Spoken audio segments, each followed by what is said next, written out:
चलिए आज आपको बताती हूँ वैद्युत रासायनिक श्रेणी के बारे में। देखिए वैद्युत रासायनिक श्रेणी के बारे में अगर जानना है तो सबसे पहले जानना होगा मानक अपचयन विभव के बारे में कि मानक अपचयन विभव क्या होता है। मानक अपचयन विभव, ठीक है। मानक अपचयन विभव को मानक इलेक्ट्रोड विभव और मानक हाइड्रोजन इलेक्ट्रोड विभव, मतलब मानक हाइड्रोजन इलेक्ट्रोड विभव भी कहा जाता है। कैसे, ऐसे समझिए। देखें, एक अकेले जो सिंगल होता है, जो सिंगल इलेक्ट्रोड होता है, इसके आधार पे आप जो है ई की गणना यानी विद्युत वाहक बल की गणना आप नहीं कर सकते हो। यानी किसी बैटरी की आप विद्युत वाहक बल की गणना नहीं कर सकते हो, ठीक है। लेकिन यदि दो इलेक्ट्रोड हों और दो इलेक्ट्रोड जो है, उदाहरण में ले लेंगे गैल्वेनी सेल को, ठीक है। तो गैल्वेनी सेल से ही मानक अपचयन विभव निकाला गया है। कैसे, ये जानिए।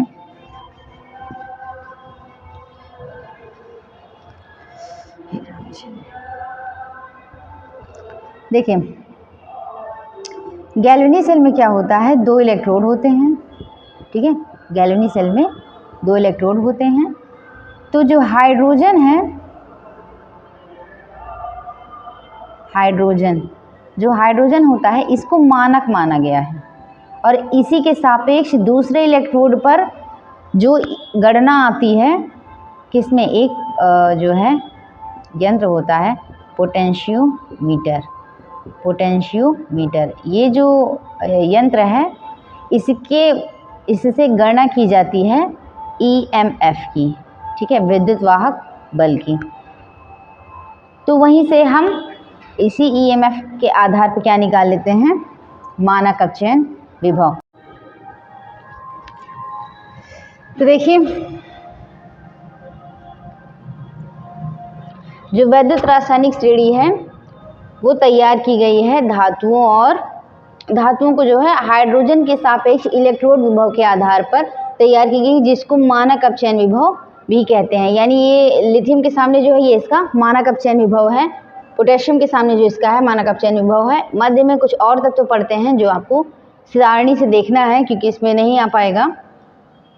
और इसी बीच यहाँ से लेके ये माइनस में होगा 0.12 तक जाएगा, फिर उसके बाद हाइड्रोजन प्लस माइनस 0 और उसके बाद सीधा AU जो कि गोल्ड का होता है प्लस का 1.50, ठीक है।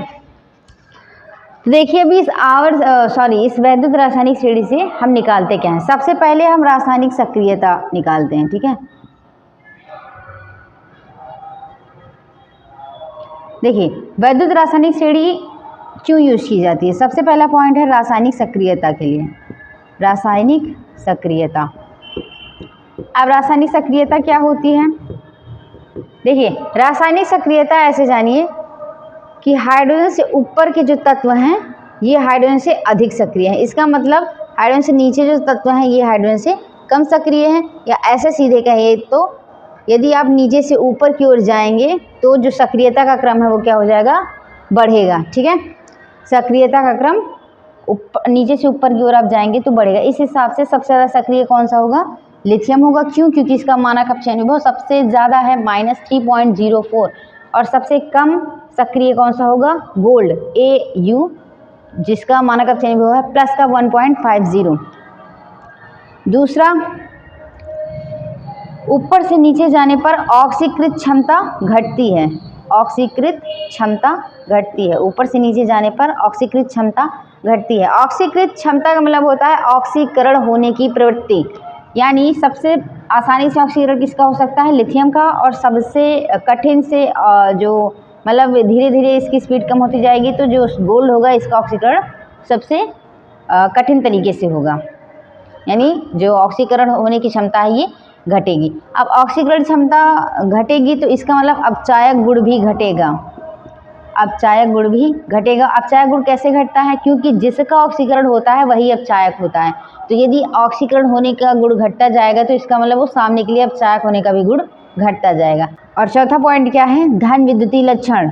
धन विद्युतीय लक्षण, देखिए धन विद्युतीय लक्षण और सक्रियता और धातुएं, ये सब क्षार धातुएं, क्षार मृदा धातुएं सबसे ज़्यादा एक्टिव होती हैं, जो कि जो वैद्युत रासायनिक श्रेणी होती है उसमें ऊपर से नीचे की ओर जाने पर धन विद्युतीय लक्षण घटता है। ठीक है, अगला पॉइंट देख लीजिए, विस्थापन गुण।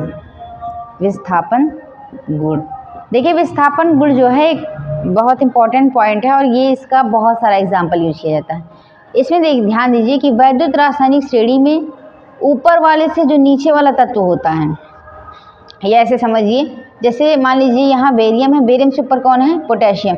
यदि आप किसी बेरियम के जो यौगिक हैं उसमें आप पोटेशियम को डाल देंगे तो पोटेशियम क्या करेगा, बेरियम को विस्थापित कर देगा। यानी जो ऊपर वाला तत्व है वो अपने से नीचे वाले तत्व को विस्थापित करता है। लिथियम पोटेशियम को विस्थापित कर देगा, पोटेशियम बेरियम को, और धीरे धीरे धीरे ये ऐसा ही सेम चलता जाएगा। तो क्योंकि रासायनिक सक्रियता बढ़ती जाएगी तो विस्थापन गुण भी ऊपर, मतलब ऊपर की ओर बढ़ता जाएगा। ठीक है, इस चीज़ को ध्यान रखिएगा, विस्थापन गुण ये बहुत इसको क्वेश्चन आ जाते हैं।